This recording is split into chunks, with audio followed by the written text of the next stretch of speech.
All right, you ready? Yeah. Yo, I'm Kid Maestro from Unapologetic. And I'm C Major, producer and engineer at Unapologetic. Now, for a movement to be created, you need a group of people who share a common idea, belief, or identity. And you need an environment where those people feel alone or underrepresented. And you also need a respected visionary or visionaries to attract and mobilize those people. And it's easy to see who that visionary was for us at Unapologetic. For years, he felt alone, misunderstood, and rejected. So he dipped from Memphis to New York, where a skinny kid with a fro became I Make Mad Beats. Now, IMAKEMADBEATS, he recognized himself and many other creatives in the sense that they needed to conform in order to be accepted. And if conformity wasn't an option or possible, then these creatives needed to leave Memphis, his home, their home, in order to have a place to call home for their own art and, in the way that they wanted it to exist.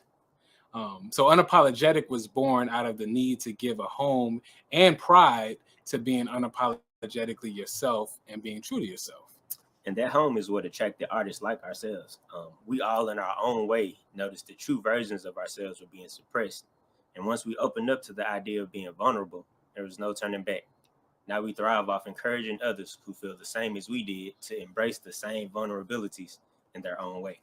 So the two Memphis natives we are about to hear from have successfully planted and sustained movements that are impacting lives around the world. We are honored to introduce to you Brandice Daniel and I Make Mad Beats. Woo!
Archie, and I am one half of MEMFOLK, which is a brand experience that creates culturally immersive experiences. And you may be wondering, like, what does that even mean? And for us, it is taking the threads of music, it's taking the threads of our senses and turning that into a fun and joyful place of imagination, of innovation, and I think most importantly, to just remind you that creativity is all around us.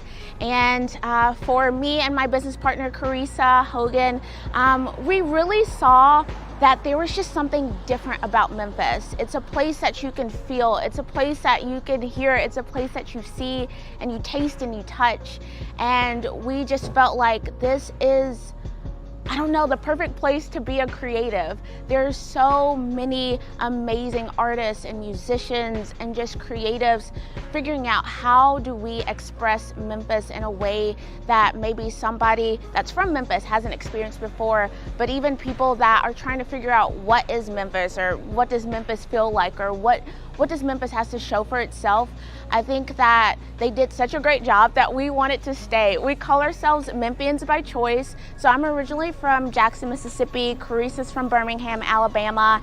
And we just found just the heart of the city to be so just gravitational that we didn't want to leave. We wanted to place our roots here. We wanted to create a space of joy, a place that reflected the narratives, not only of Memphis, but of just growing up in the South. And I think most importantly, speaking to the rich Black heritage that is Memphis, that is places like Jackson and Birmingham. And we wanted that to be associated with imagination. We wanted that to be associated with fun and joy and color. And we're just so just appreciative and grateful to be in a city that has so many resources for creatives, so many resources for people who want to make a change, people that have this deep desire to have purpose. It can be done here in Memphis, and that's just why we love this place so much, and that's honestly why we created MEMFOLK. It's a little bit of Memphis, it's a little bit of urban folklore, and it's just paying homage to where we started, but also recognizing that there's such a rich folklore and culture and creativity that comes out of just living in the South, and so we appreciate that. So right now we're at Box Lot. It is really a tiny incubator space for businesses that are really trying to test their business model here in Memphis. And we were just so lucky enough to be one of those businesses. And honestly, it really worked out for us given, what was going on with COVID. We couldn't have a large scale space. And so it just kind of worked out in our favor that we were in this micro space to create an immersive experience that could still spark joy, that people could safely gather, and also a place for respite.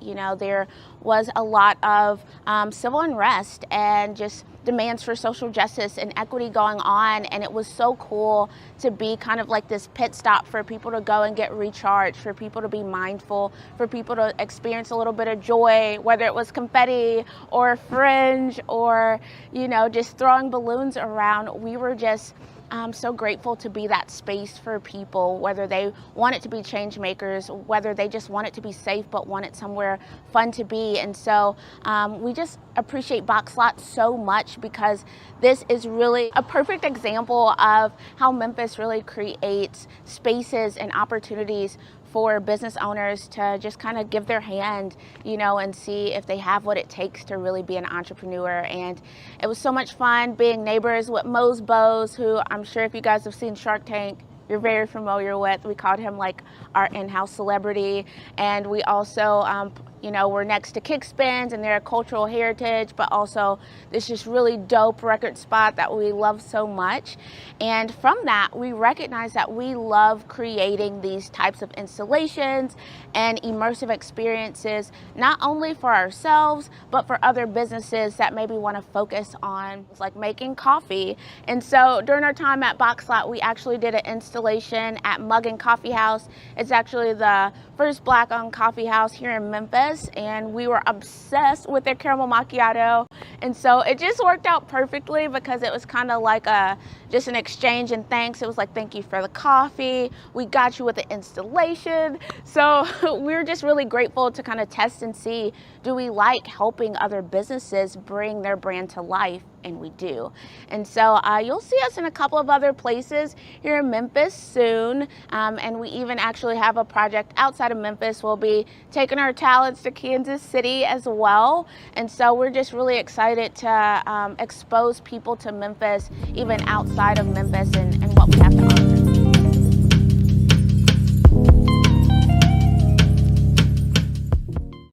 Memphis native Brandice Daniel is the CEO and founder of Harlem's Fashion Row, a platform built to empower and support multicultural designers in New York.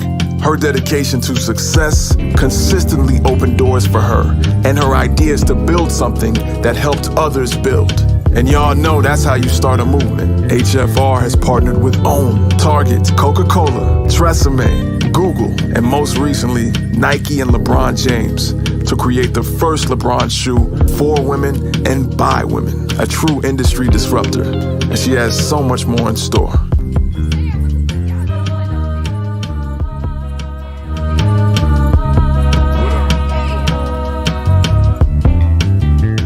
What up? My name is IMAKEMADBEATS, and I've been making beats since I was 14 years old. In Orange Mound, the first neighborhood built for and by black people in the United States. I left Memphis and ended up in New York. I became a producer-engineer at Quad Studios right in Manhattan. Some of my first sessions were with Solange Knowles, Missy Elliott, Ludacris, and more. And I began doing a lot of music for TV, NBC, MTV, ABC. And after 7 years, I moved back to Memphis and found purpose. Success was redefined. It was about empowering the amazing creatives on the ground here to be boldly themselves and liberate themselves through art. And that became Unapologetic, a creative label for artists whose only genre is sincerity and vulnerability. And we worked with Red Bull, ESPN, Netflix, Sony, even partnered with celebrity chef Marcus Samuelson. I think it's fair to say our company and the creative movement it spawned has inspired many, and we're just getting started. Ready to rock? All right. Brandice, you ready? We're talking about making a movement. Yes. Right? As you know, I'm a big fan of you and what you've accomplished. Same here for you. Thank you. Some of the best parts of the day is pulling up Instagram, seeing what you've done today or what you're offering today, how you're inspiring people today. And seeing you take over the world, coming from Memphis, is such a huge inspiration. And you do it with such class and style. It just, how could you hate on that? You gotta love it, And so, of course. But the thing that you're doing that is absolutely amazing is you're empowering other people, right? So you're using your experience and your ideas and your vision to create a platform to empower other people. I read through several of your interviews, and the most common string of thought was bringing people together, right? Introducing people to people they may not know, but you can see that synergy there, right? I saw that in every one of your interviews. I saw you make that a priority in your interview answers, and things like that are super inspiring for me. But where I want to start is I want to start at home, which is Memphis, right? All right. Start in Memphis.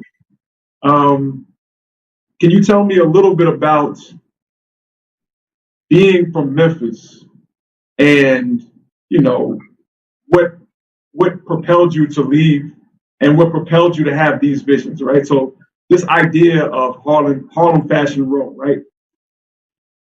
What are its roots that are found in Memphis?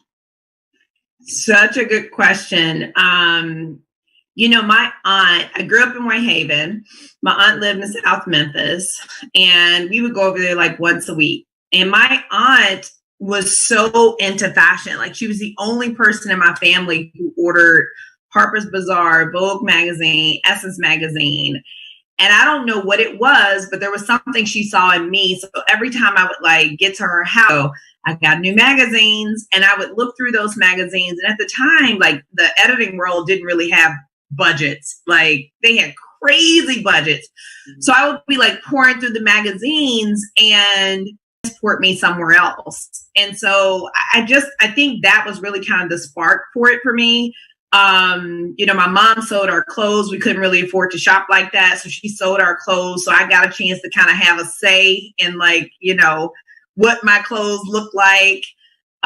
Went to high school at East, and some of my classmates probably still remember I would, stud my heels out. Even then, I would go buying some cheap shoes, but then I'd use my glue gun and stud out my entire heel.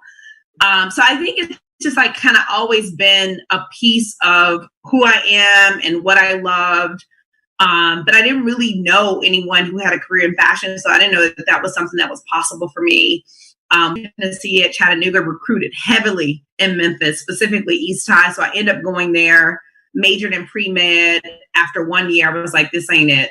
So I changed my major to fashion merchandising, and I actually work a real job in fashion. And I really never turned back. Graduated from UT Chat, moved back to Memphis for the summer, worked at Sam's Club on Lamar. Yeah. Behind the McDonald's. Yeah, I worked there as a cashier. And wow. and then I moved to Atlanta for a few years, doing a little bit, I call those my wonder years, and then moved back to Memphis, living with my parents in Whitehaven Brothers at Wolf Chase Mall, and temping, filing papers at an AT&T office out by Wolf Chase as well. And then I was actually at that job when a guy, OC Body, said to me, what are you supposed to be doing with your life? So I was filing papers, and OC Body walked up to me, a guy who worked there while I was working temp, and said, "What are you supposed to be doing?" I said, "I'm supposed to be working in fashion." And he said, "Why are you here?" And anyway, he helped me get my resume together, and that helped me get a job at Catherine's, which was located on like Lamar and Knight Arnold, the corporate office used to be. And that was, I got my first start in fashion in Memphis. Wow. Wow. And so, just to expand, tell me about the leap. I know we talked a little bit before about like your first fashion show here and how that went for you. Let's talk a little bit about that if you can, that first fashion show here in Memphis. Yeah, so I had been doing fashion shows in New York for 5 years. And, you know, I remember being in Memphis and hearing about people who had moved away and was doing this and that. And I said, I never want to be that person. I want to be the person that if I'm doing this in New York City or wherever in the world I'm doing it, I always want to bring it back to my city. And so I committed, I said, every 5 years, I'm going to do an HFR event in Memphis. And so we did the first one at 409 Main Street, which I think now is like got like restaurants and stuff. But at the time, it was just a big open studio. And that first event we did was so dope because my uncle in Memphis is a contractor. He's a contracting company. And so he's just like, "What do you need built?" I was like, music to my ears. Gotta love that. We had like a line all the way around the corner. When people came in, there were these models draped and they were standing on top of these big platforms, and there were guys there in tuxedo outfits, and they were handing people brushes, and they were saying, "Pick up a brush and join the movement." And so people were actually like painting on the models, like what they were. It was just so amazing. And then in another section, I had like a exhibit of like what HFR is. Another section, I had a runway show that was running on the loop every 30 minutes. Then I hired some bucket drummers from Bill, and they were like drumming on the buckets while we had models basically like voguing. It was amazing. When I think about it now, I get excited. But I was up with you in Memphis. It was incredible. That sounds absolutely, it's Tom, actually. It was you know what it was, James? Like when I'm in New York, you know, for me, I like to carry out the designer's vision, right? So sometimes I have creative say in like where I do the fashion show or who's going to get honored or, you know, the designers. But other than that, like I want it to be their vision. And in Memphis, I got a chance to make it my vision, right? So I love doing those events in Memphis every 5 years because it gives me an opportunity to just like really explore all my creativity and just go crazy with it. Yeah, that's actually okay. That's an amazing statement, right? About the fact that that when you come home, you get to make it your vision, you know, and you get to take it to that next level of like where you see it in your mind. Because that has 100% been my experience. So why don't you talk to me about your journey? Because I know you were in New York for a while. Talk to me about your journey living in New York and how did you even break into music? And then we're gonna go home to Memphis after that. Yeah. So, I used college to get to New York. I'm a computer programmer. I've been programming since I was about 14. On broken computers across the lands, and so I used to finish my college degree in computer programming at the State University of New York. All college was for me was a way to delay having to get a real job. As a way to be in a dorm and do enough homework and enough work to have a decent GPA, and then get to the studio or keep making beats. And I was actually, when I moved to New York, I was actually supposed to go there with a partner of mine. He's a rapper. We had big dreams, and we were going to go to New York and take over the world. Me being the producer and him being the rapper. Yeah. And so he was going to go up there with me, but he had a few things to take care of before he can get up there. I was like, all right, cool. I'm going to go ahead and go up there. I got the school situation going on. I'll be up there. Month went by.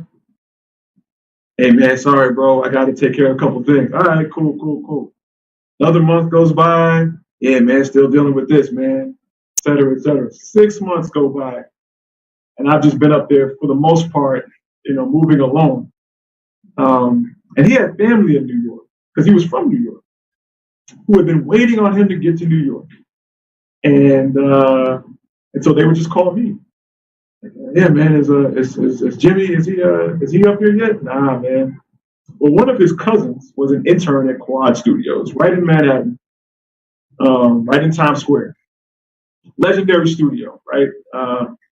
Most notably known for where Tupac got shot. In fact, when the elevator would come up and nobody was in it, we would swear that was Tupac. But anyway, Wow.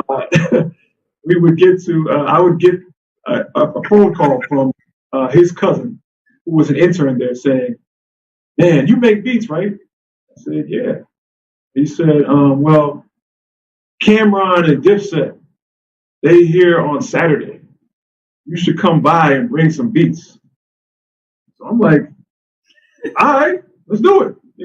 So I'm way out in Long Island, but I'm ready to take the Long Island Railroad into Manhattan, go to Quad. I do this completely by myself. I don't know anybody anywhere, and I put all of my high-pitched vocal sample beats, you know what I'm saying, in a folder, and I was ready to give beats to Cam and Dipset. Now, when I get there, the studio is crickets. There's nobody there except for Randy, who was the intern at the time.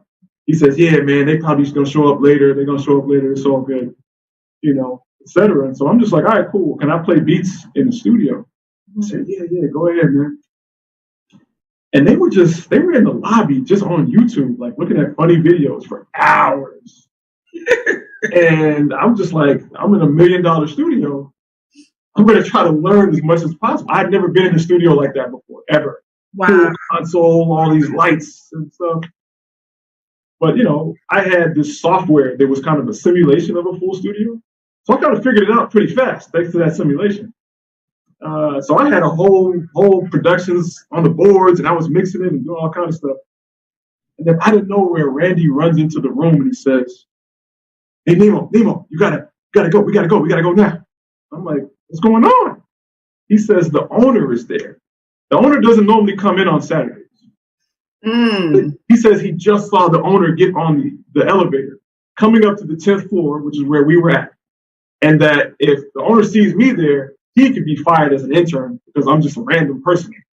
He was using the studio with no supervision. So I'm trying to get my hard drive unhooked and trying to do all this other stuff or whatever. And before you know it, the owner walks into the studio and he says, "Who is this?" And check this out. He says, "Who is this?" And I say, "Hey, my name is Nemo." That's what they call me, Nemo. And then Randy hops in and he says, "Yeah, man, he's just a friend, man. He's a good dude. He wasn't gonna do anything crazy. I just got him up here. Nothing was really happening, so I invited him." He starts getting all defensive. And the owner says, "What are you mixing?" I said, "A beat I made." He said, "Play it." And so I hit play. And he said, "You made that?" I said, "Yeah." He said, "You mixed that?" I said, "Yeah." He said, "Have you ever thought about applying for an internship here?" And I said, now in my mind, I'm saying, no, I didn't think about that at all. I can't get beats to camera. But Randy is right behind him over his shoulder. And he's doing this. And I'm like, yes, I would love that. He says, "Okay, well, submit a resume." And a month later, I was at Quad. I was an intern. And that changed my life. I started seeing Cameron like once a week. I started getting connected with a whole bunch of people from across the world, top level engineers and producers. And that's pretty much what got me into the game. Was being at Quad Studios every day. Yeah. That's so dope. I love that. Sometimes it's so much about like being at the right place at the right time. Like, Absolutely. If you hadn't been doing all that mixing at home, you wouldn't have been prepared for that opportunity. Right. So it's like all those things. And it's so fun because I think sometimes we feel like when we're like practicing and rehearsing and doing, sometimes like, why have I spent years doing this? Right. That's And then that one moment comes when you're like, oh, okay. It all comes together. Now I understand. I love that. And so your transition to Memphis, how do you kind of keep, like, we talked about this for a minute. There's an energy in New York, and that energy is like something you really can't explain, right? So it's like you come here and you've got a big dream, but like everybody around you have a big dream. Like you're not a unicorn, everybody has a big dream, and it's just a little bit different. I mean, the person who my sitter who's watching Sky right now is a content creator and creates content for Target. Like it's just normal. It's so normal. And you so when you're here, you're surrounded by people who are dreaming big, who are thinking up the impossible. So you can come up with, honestly, I can say, I want to take over 5th Avenue, 10 blocks of 5th Avenue for HFR. And somebody would be like, okay, so how are you going to do that? Like, let's talk about this. Right. So how do you go from this type of an energy that is really, I don't even know exists anywhere else in the entire world, to going, home, which is fantastic. There is nothing, like, I don't know if there's anybody who rides harder from Memphis than I do, but it's different. Like the pace is different. Like it's a lot more laid back. Like people are a lot more, chill, and you can be a unicorn if you say, I want to take over 10 blocks, people are like, what? So how do you make that adjustment? I think, first off, it's knowing people like you. That's where, that it really is. It's surrounding yourself virtually, text message, social media, whatever, with that energy, right? And then another thing that you kind of have to realize, shout out to Bruce Leroy, sometimes you have to realize that, like, a lot of that drive, like you're so attracted to New York and that energy because it's already in you. Like, you know what I'm saying? Like, New York didn't make us grinders. We went there because we were grinders. Like, yes, absolutely. And so you have to find ways to look at Show Enough and say, I'm the master. Like you that's what you have to do. You have to find ways to self-motivate, and keep yourself around, those kinds of minds and those kinds of, that kind of passion, and something that I think I am extremely blessed with is that, just shout out to my team, Unapologetic, because, while they never experienced that New York level of pressure, and, I think I told you once before, like, there's a guy in New York right now kicking a rock, trying to become an Olympic gold medalist for kicking rocks. Like, that's just the level in which you're surrounded with at all times. And you have no choice but to think big and to go get it, and that can be you can feel like you're going through withdrawals when you're not around them. Mm-hmm. While my team never experienced that firsthand like I did, mm-hmm. they were so open to receiving that energy from me and cultivating it here. Right? They allowed me to be a vessel of that energy and to take it on themselves. Yeah. And so that works for me twofold, right? It helps me create a whole team of that energy. And then it helps me be surrounded by that energy. Yeah. Right? And so, I realize that is that might be an unusual thing, but I'm so blessed to have people. Sure. That's so cool. You are blessed. Yeah. They keep me on my toes. I was just talking to Kid Maestro right before I came here, and their level of grind, their level of focus and passion. It's like, how could I ever not be focused and passionate, you know? Yeah. You know, so every time I miss New York, and I miss New York. I miss like walking outside and there's like every shop ever right there. You know what I'm saying? I miss, like you said, I miss the amount of people that are always having great and big ideas, you know. Yeah. And plus in New York, like, you know, if you have a great idea in New York, that you're ahead of the entire world because the world is in New York. Right. That's so good.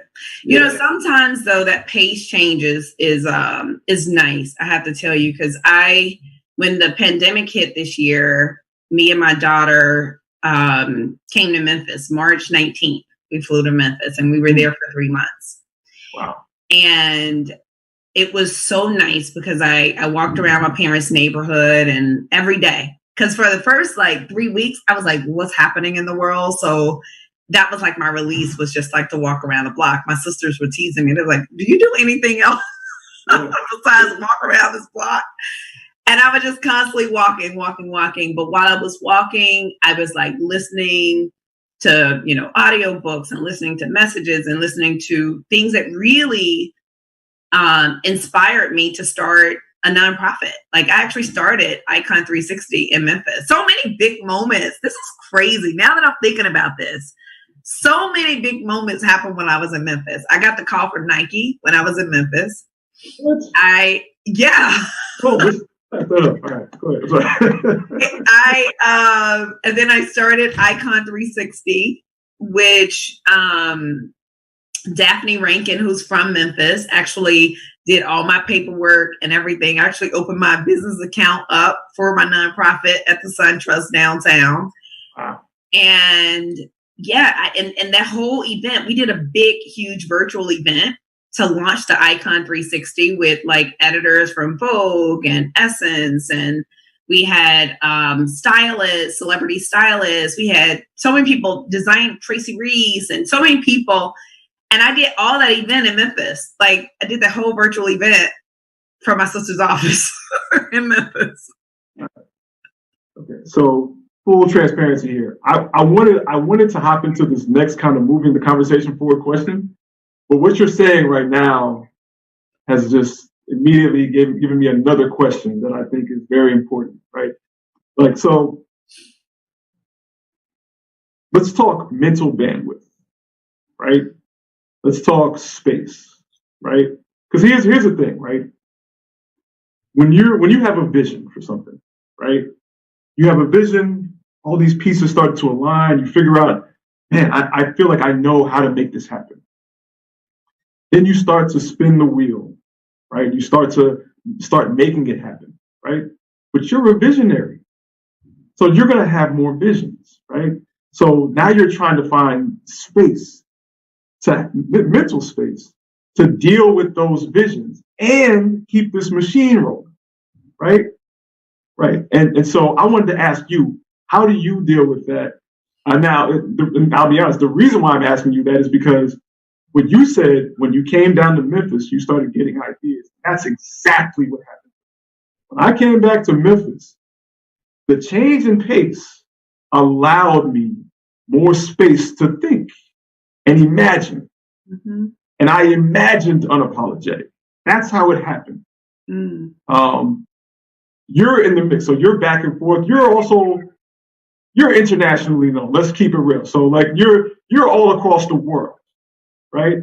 How do you manage that bandwidth and space of imagining and being a visionary and then being an executioner? Like, you have to execute on these ideas.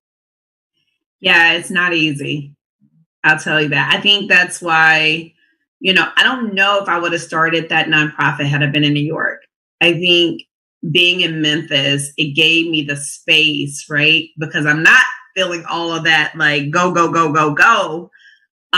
It gave me the space to, I don't know, to really dream and hear too. Because sometimes it's hard to really even know like what your steps are going to be when things are going so fast. but when you like slow down, things become so clear for you. Yeah. And so, you know, I think part of it for me is getting a team to help like keep the ball moving on this thing. And I'm actually in that exact space right now. You know, I see a new opportunity and I'm like, okay, how do I keep HFR rolling while I also, you know, potentially move into this other space? Yeah. And so it's like relying on a really great team. That's it. It really is. All right. So now I'm going to take a step back. I read in an interview about your journey to New York, right? In 2005,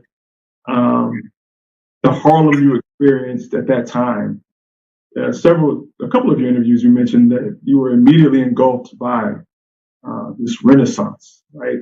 This feeling of renaissance, right? And this feeling of like, you know, when you think of the Harlem Renaissance, you know, and I'll just be real, me as a musician, when I think of jazz music, right, I think of people doing things that we're not even sure if we're accepting that yet. Like, you know, you're breaking the rules, you're disrupting, right?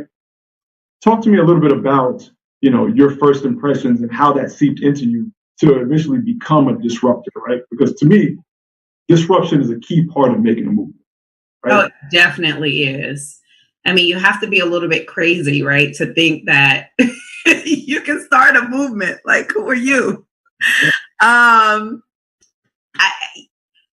I moved to Harlem, the first thing I noticed was I was like, this feels like home. It really felt like home for me. It felt like Memphis. It to this day, when I go there and the interaction that I have with people in Harlem is different from anywhere else in New York City because it reminds me of the South. Yeah. And that was like my first impression. You know, the woman at the dry cleaner was Senegalese and she knew I was up there by myself. And so she'd be like, baby, go ahead. You go on back home. I'll watch your clothes in the washer and dryer. I'll text you when they're ready. Or, you know, the guy up the stairs who would let me borrow, because I didn't know. I was borrowing ketchup and hammers and all kind of stuff when I was in New York. And then when I really kind of got seeped in the culture, I started throwing these things called Harlem brunches. I didn't start it. Someone else started it, but he moved away. And so I took it up. And it would just be like all of these young professionals doing all these different things that would come to these brunches. We would throw these, me and like 5 other girls would throw this thing called the HHHP, which was the hottest house party in Harlem. And we would have like 200 people. Still to this day, I meet people who go like, your face is familiar. And I'm like, Harlem's Fashion Row? They're like, no, did you live on 137th Street? I'm like, yeah. And at those parties, you know, it would be people who worked at music labels and people who worked in TV and people who were writing, who were blogging, because blogging was just coming out. And we would just all like connect. You know, and it was almost like this feeling that like something special is happening. Like there is something special that's like bubbling up. I would go to the coffee shop, you know, and would meet. I still have friends I met at the coffee shop. They see me working on an idea. They'd be like, hey, what you doing? What you working on? And we just be talking about, I'm working on this fashion event that I'm going to throw in Harlem on August 17th. And they'd be like, oh, let me know. I work in music. Like, let me know. And still a lot of my really close friends in New York, people who are like family to me, are people who I just met in Harlem, like in the most random ways. Yeah. And I think, you know, also when you're starting a movement, you can't do it by yourself. You got to be like a snowball. Like you just got to like be picking people up along the way. And that's really a big piece of how I started HFR. It was like meeting a person at the coffee shop, meeting a person at our party, meeting a person at our brunch, meeting a person, oh, you know, let's stop by this person's house for a party. And then I met someone there. And then people would say like, well, do you need help? And I say, yeah. And they go, what do you need? And I go, I need this. I need somebody to go and get gift bag items for me. I need, you know, someone who paid for Terrence and Roxy's car service. They were in the first show. I need someone who could work the door. I need someone to buy flowers for the bathroom. And that literally was how that first event happened. Because I didn't have any close friends at the time. So I have to ask, and this is something that I think is important. when you think of Harlem, the history of Harlem as well, I think of iconic figures like Malcolm X, right? And, he's somebody I look up to. I have a picture of him in the studio. I have to see him every day. But one thing that I noticed about Malcolm that allowed him to start the movement that he started was that Malcolm said a lot of amazing things. Sure enough, he had a lot of amazing ideas.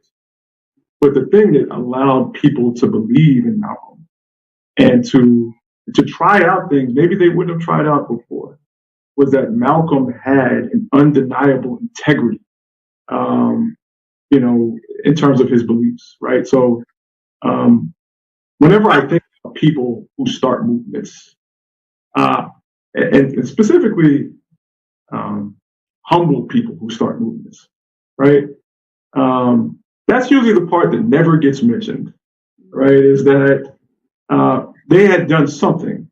They had moved a certain way over a given period of time that would allow them to establish a level of integrity. Because you're in the city of a lot of people with a lot of dreams and ideas. Why did these people help you? Right? Why did they decide to build something with you? They could have built something with anybody. They could have not bought the flowers or not, right? And so, I think that's something that it's taken me years to say out loud, if I'm being honest, right? I love the things that happen around me to things that happen around me and not me at all. But there had to be something I was doing that would allow these people the room or the space to say, I want to come and learn from that guy. I want to help Brandice make this thing.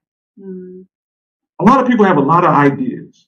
A lot of people have a lot of money, way more money than you or I did, but they decided to help you. Why? Anyway, I just wanted to mention that, and I wanted to put that on. You got me in a whole moment right now. I'm like, dang, you're right. I think it's keeping. You won't get it right 100. And let me tell you, I haven't got it right 100% of the time. Yeah. But it really is when you say this is what you're going to do. That's what you do. Like this, and I do think there is something to people being able to literally bank on your words. You say you're going to do that event on this day. I'm going to bank on the fact that you're going to do that event on this day. You say you're going to have this person there. I can bank on that. Or you say, like, I never have to do a contract with you because if you said it, that's what it is. And I never really thought about that. I have been told that by several people in the fashion industry. That I've been told that a few times. And again, I haven't gotten it right 100% of the times. I don't want to paint myself as some saint, but I've tried to get it right the majority of the time, for sure. And I do think that's important because if people are going to put their name behind you on something, they need to be able to trust that you're going to show up in excellence, that you're going to do what you said you were going to do, that the experience is going to be dope, right? That all of those things, they need to be able to say, you can go to this event because, or you can, because you know they're going to show up, and I even think about, again, I talked about like how you kind of, when you're building a movement, you're working towards something, and it's not, there is no instant anything. People think I just showed up out the blue and they're like, oh, you've been around for 13 years. Yeah. Because it don't just happen like that. But what ends up happening is a big moment always happens at some point. You don't know when it's going to happen, but there's going to be some big moment, usually at like the 10-year mark, there's some big moment that happens. And that big moment is backed up by all of those years of just being consistent. And for me, what I've learned in building a movement, and you can let me know your top thing. If somebody was to say, how do you build a movement? I would say, be consistent. Absolutely. Like you have to, I can talk for days on that. No, but like, what would your top word be? Mine would be consistency. What's yours? My top word, I'm building a movement. I might have to rob you for consistency.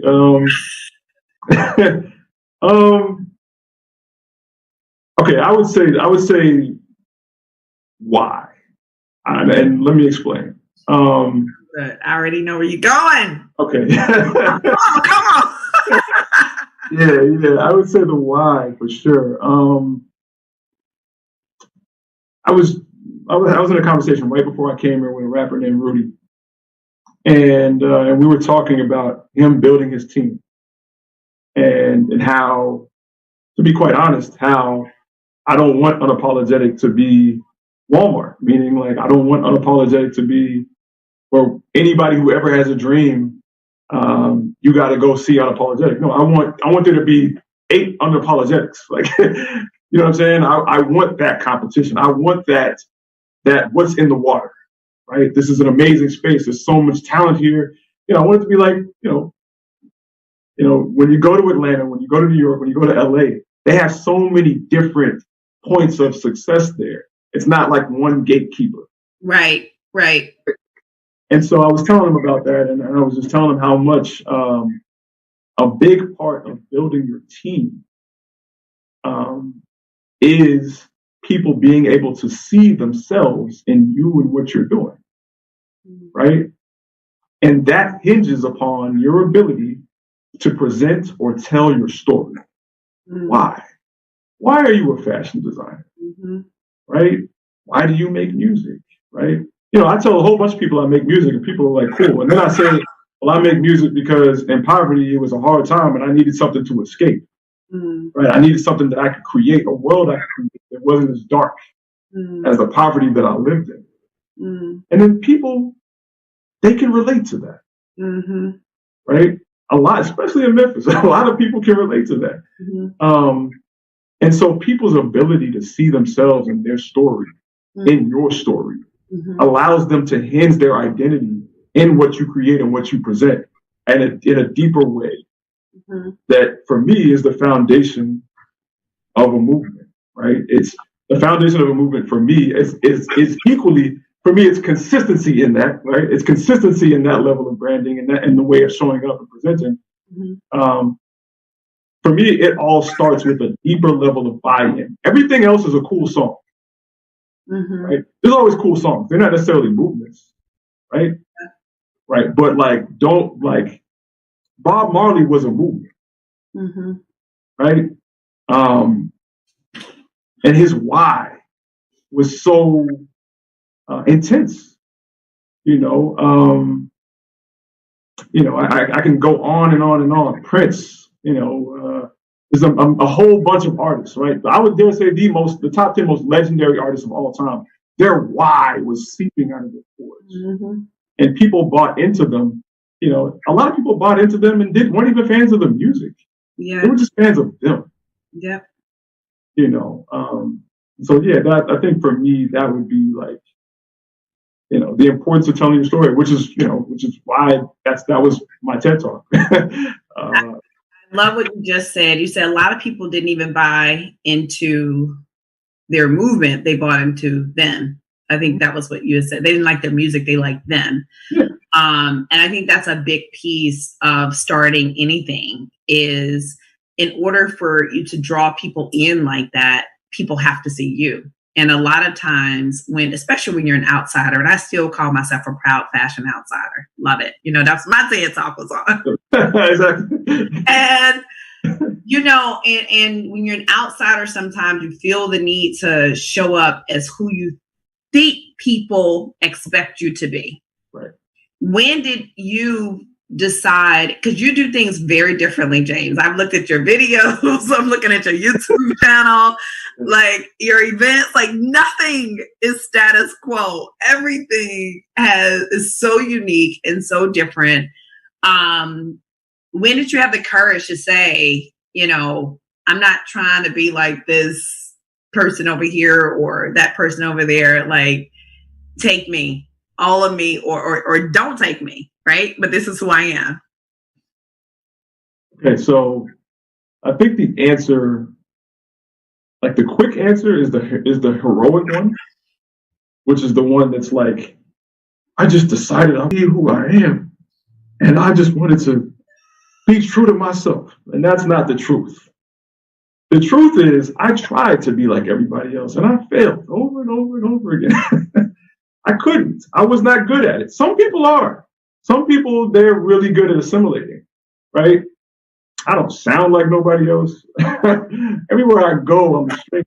Like, you know, I was always different. You know, I'm a man who grew up in Memphis 100% and doesn't have a Southern accent. Like, I don't know why. I'm sure it has something to do with the fact that my mom is from a different country. I'm sure, you know, there's so many reasons why I could never assimilate. I tried to wear what other people wear. I would get the khakis and stay flow and try to, you know, get the sharp crease in there and wear the polo boots. I tried it. It didn't work out for me. You know, it just didn't. And, you know, I found myself lonely, trying to fit in because I couldn't. I just wasn't good at it. Mm-hmm.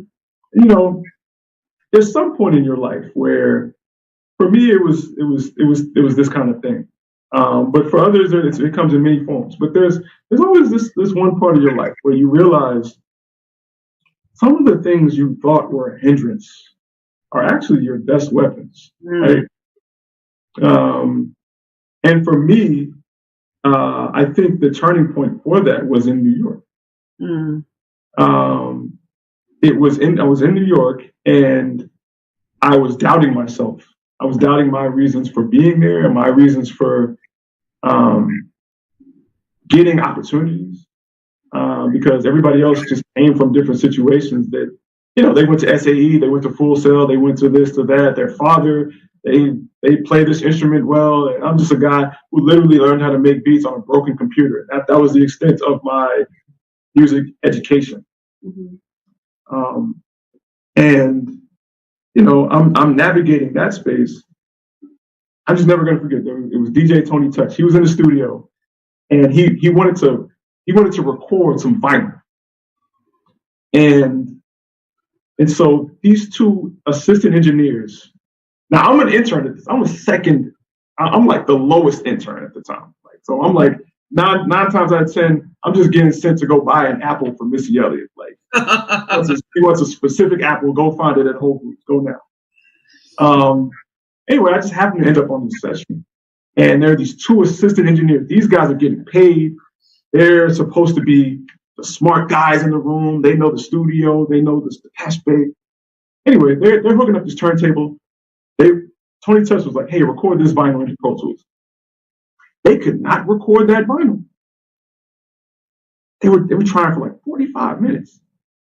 Now, the whole time they're doing this, in my mind, I'm thinking, don't they have to hook up the turntable to a mixer first? I'm thinking, what do I know? Right. I don't know anything. These kids, they did amazing things before they got here. I'm just some dude with a broken computer, right? Now, you know, like I said, about 45 minutes goes by and Tony Touch gets angry. He's like, man, I'm paying this 80 or 100 or however much he was paying an hour, and y'all can't figure out how to record this record? They started shaking. They were scared. I've been DJing since I was 14 years old, right? I had two terrible belt-driven turntables. They were like $40 each. You walk past it, it would skip, right? You know, that's where I came from. So I knew about turntables and mixers. Right? I said, hey, is there a reason why this is not hooked up to a mixer first? They were like, huh. And so I went down to the equipment closet, got a mixer, hooked it up, and it worked, of course. We started to record the record. And Tony Touch looked at the assistant engineers and were like, y'all the ones getting paid and he's not? That was when everything changed in terms of my confidence in myself. Yeah. It was in that moment where I was like, y'all just spent $70,000 on a music education, and a kid from Orange Mound with a broken computer just suns y'all. Like, I have to know something about this. And that turned the corner of my confidence. which bled into everything, into how I do everything. See, I love that. I love that. I thought you were going to talk about, can you tell us about the time when Dre was in the office? Oh, yeah. For sure. Yeah, I mean, so there, so I was out west, and we were working with this artist named John Connor. John Connor was signed to Aftermath, which is Dr. Dre's label. I was in the studio with Exhibit, a guy named Focus, a guy named DJ Khalil, all legends, all people I grew up listening to, and Dre. And I went to college at UCF, right? And at UCF, which is in Florida, University of Central Florida, that's where my first 2 years of college was. There, I met a lot of people, and that was my first like networking space. My cell phone is a 321 number because that's where I got my cell phone, which is in Orlando. And so the people there, they thought that I was from Orlando, for several different reasons. They thought I was from Orlando. And John Connor was in there talking about Flint, Michigan, right, which is where he's from. And a lot of the things he was saying about Flint reminded me of Memphis. And I was like, yeah, man, that sounds like Memphis. And like, it was almost like somebody ripped a needle from a turntable. Because everybody in the room was, you from Memphis?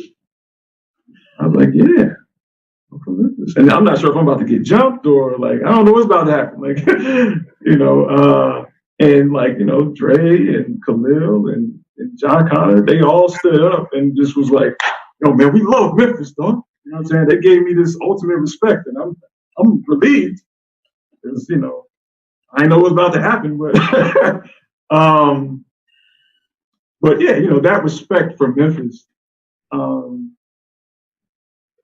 I guess knowing that that's where I'm from, you absorb that, and it empowers you. Yeah. I was definitely a different person for the rest of the session. You know what I'm saying? Like for the rest, but before that moment, I might as well have been like this. Like, yeah, I'm just here. But after that, I was like, yeah, man, turn up the snare, dog. Let's get it. You know what I'm saying? Like, because I knew I had that respect for being from Memphis. Right. And it was great. And they started playing the music. This is the joint right here. It just got that Memphis flow. You know what I'm saying? I'm like, all right, that's what's up. It was amazing. I love that. I love it. That is so cool. Yeah. That story. I'm telling you, Memphis gets respect like that in a lot of places. It truly does. And if a big reason why I'm doing what I'm doing here in Memphis, I think it's to help Memphians recognize that themselves without needing it to bounce off of another city or another person or another person's recognition. If we can, and this is why I love Harlem. I lived in Brooklyn most of my time in New York. But man, we used to go to Sylvia's. We used to go to Harlem. We used to go to, that's where I would also get my hair braided, man. As soon as I had the longest hair, as soon as I got off on 125th, somebody's going to reach out to me talking about they can braid my hair for $25, $30. And then don't let somebody say 35. Somebody else can come up and say 30. You know what I'm saying? And there's this whole competitive thing. I used to go up there.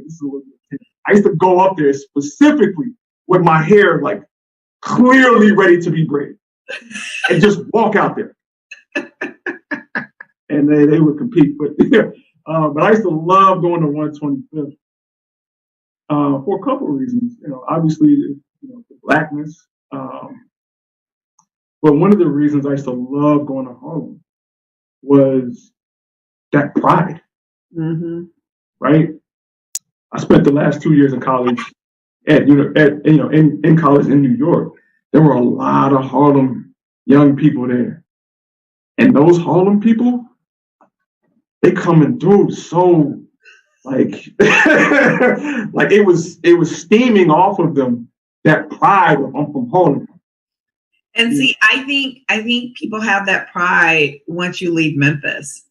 Yeah, that's real. I think once you leave Memphis, like everyone who doesn't live in Memphis are like, I'm from Memphis. Like people always try to make me from New York. I'm like, I'm not from New York, I'm from Memphis, but people who are in Memphis have a tough time, right, with really owning and understanding, you know, what you have like right around you, kind of like what the culture is. Like it's very difficult to duplicate Memphis's culture.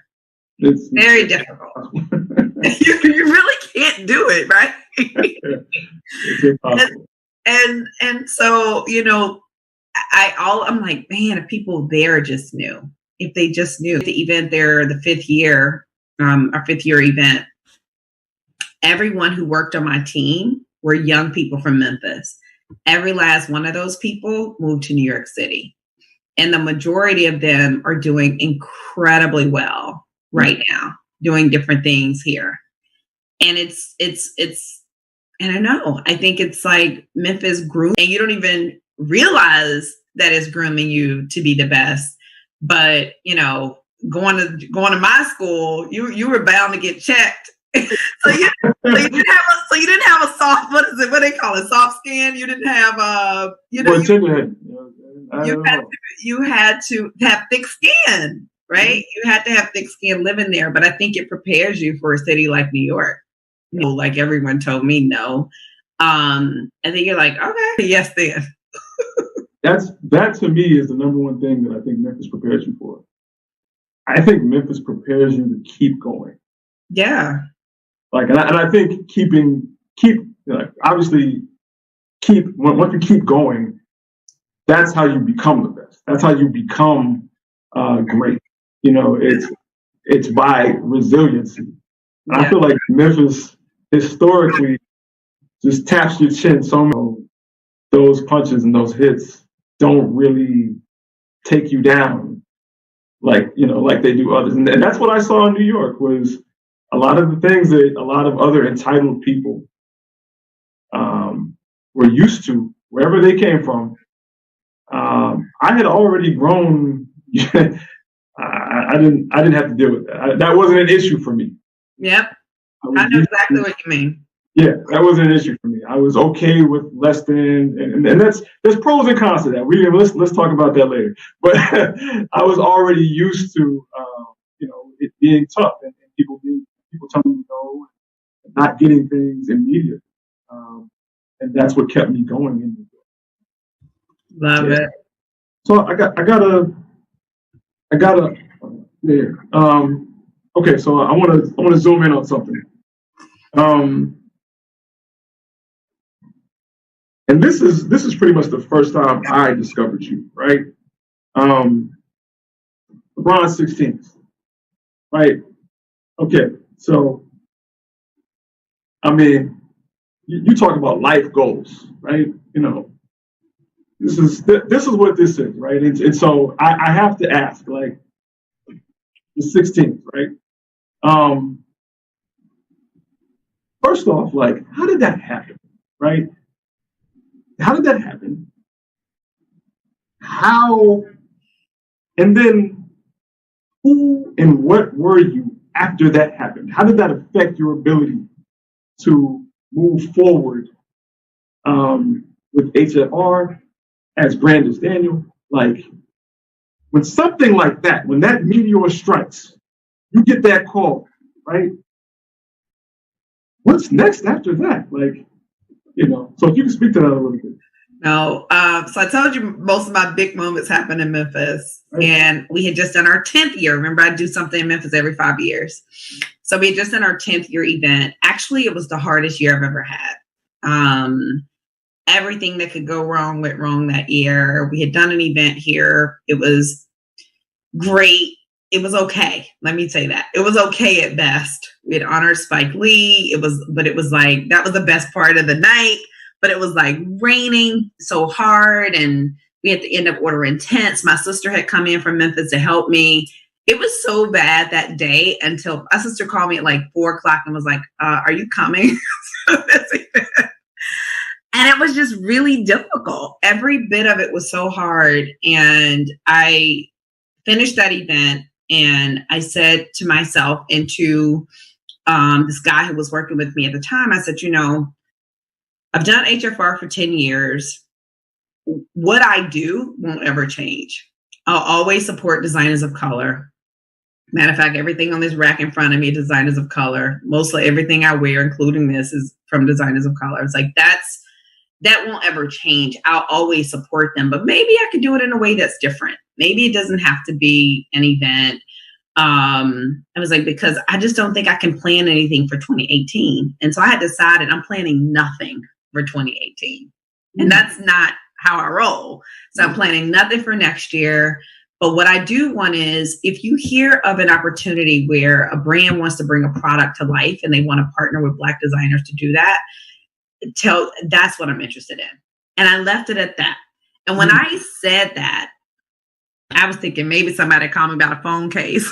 Samsung called me about, not Nike. And after I had planned that event in Memphis, actually I had gone to Israel, come back from Israel for this trip, which that trip for me was like, I was actually in Israel planning the trip in Memphis, but that trip for me was like, so it really opened me up to so many possibilities again.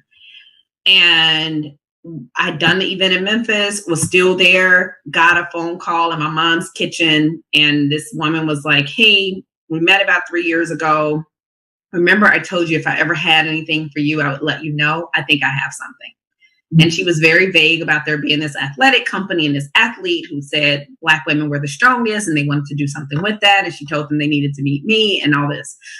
And because I don't know, of what I was dealing with, I was like, okay.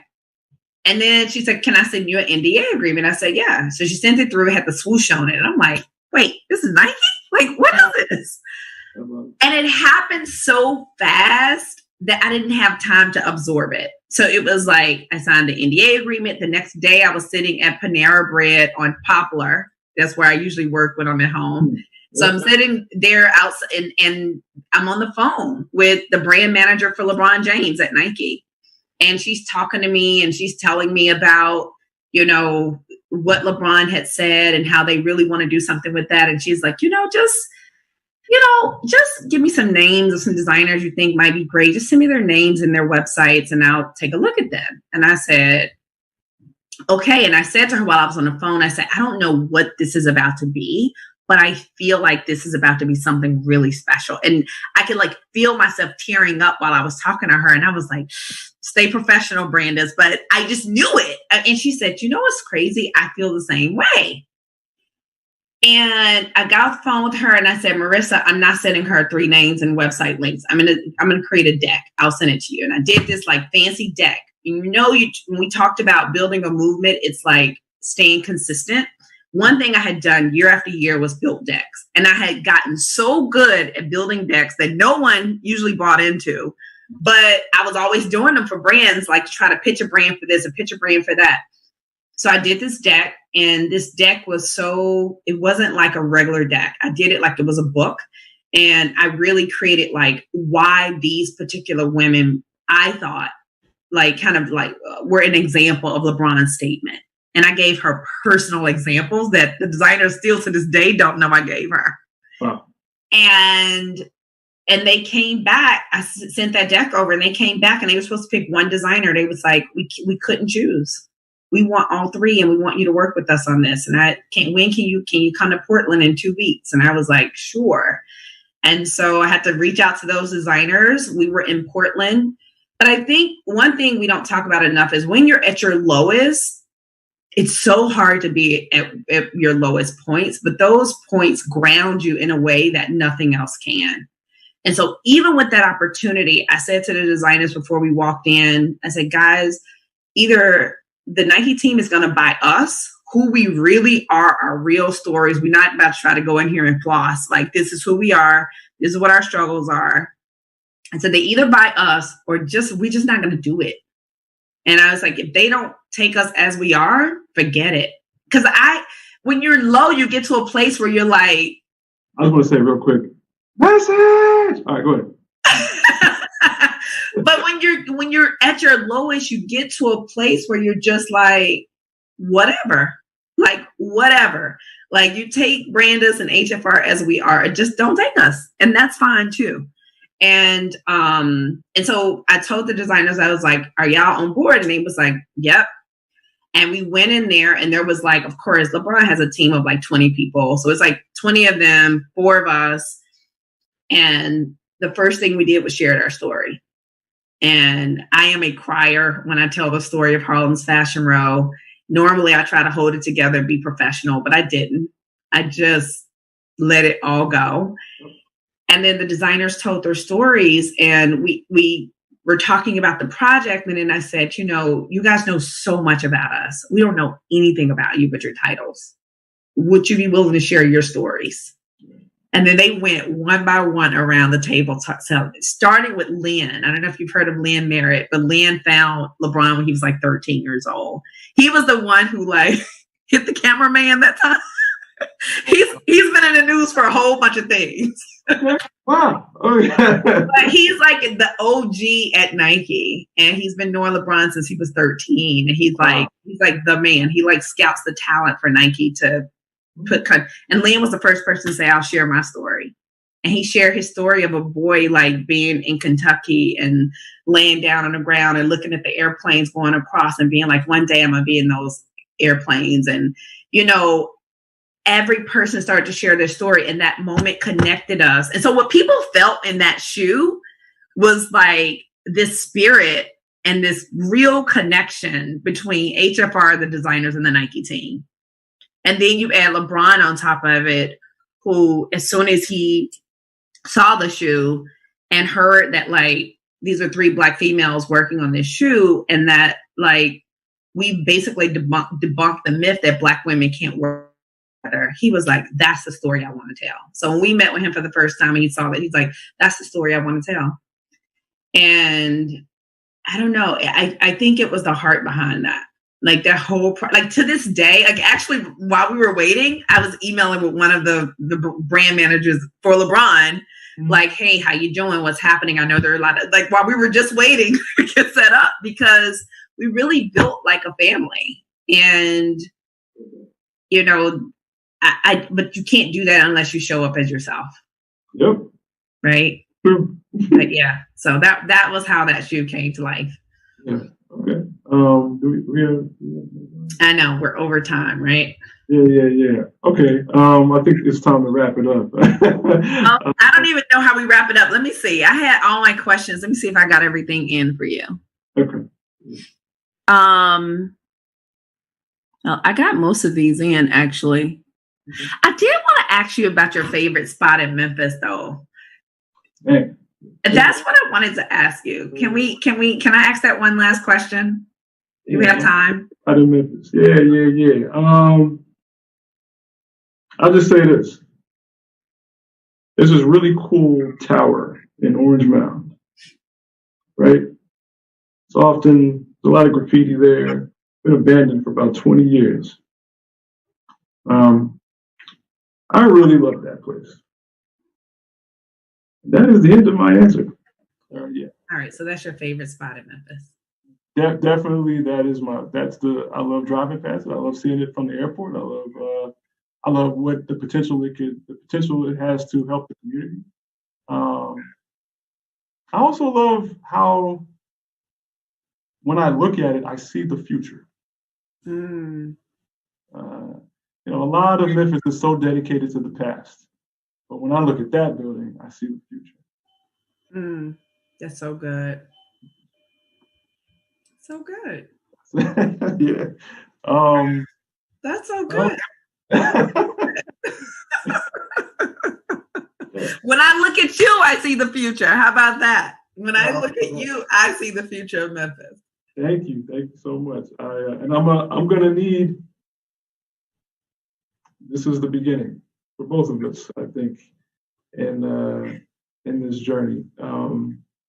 Brandice, I'm such a fan. I just want to say thank you for having this conversation with me. Honor. And look, I hope we delivered what we were supposed to deliver in this. Yeah, me too. I'm hoping that as well. I'm hoping that as well. But one thing about you that I have to shout out is you're a very empowering person. You're a very empowering person. Like, it's hard to leave your presence without feeling empowered. And so thank you for that. Yeah, until next time.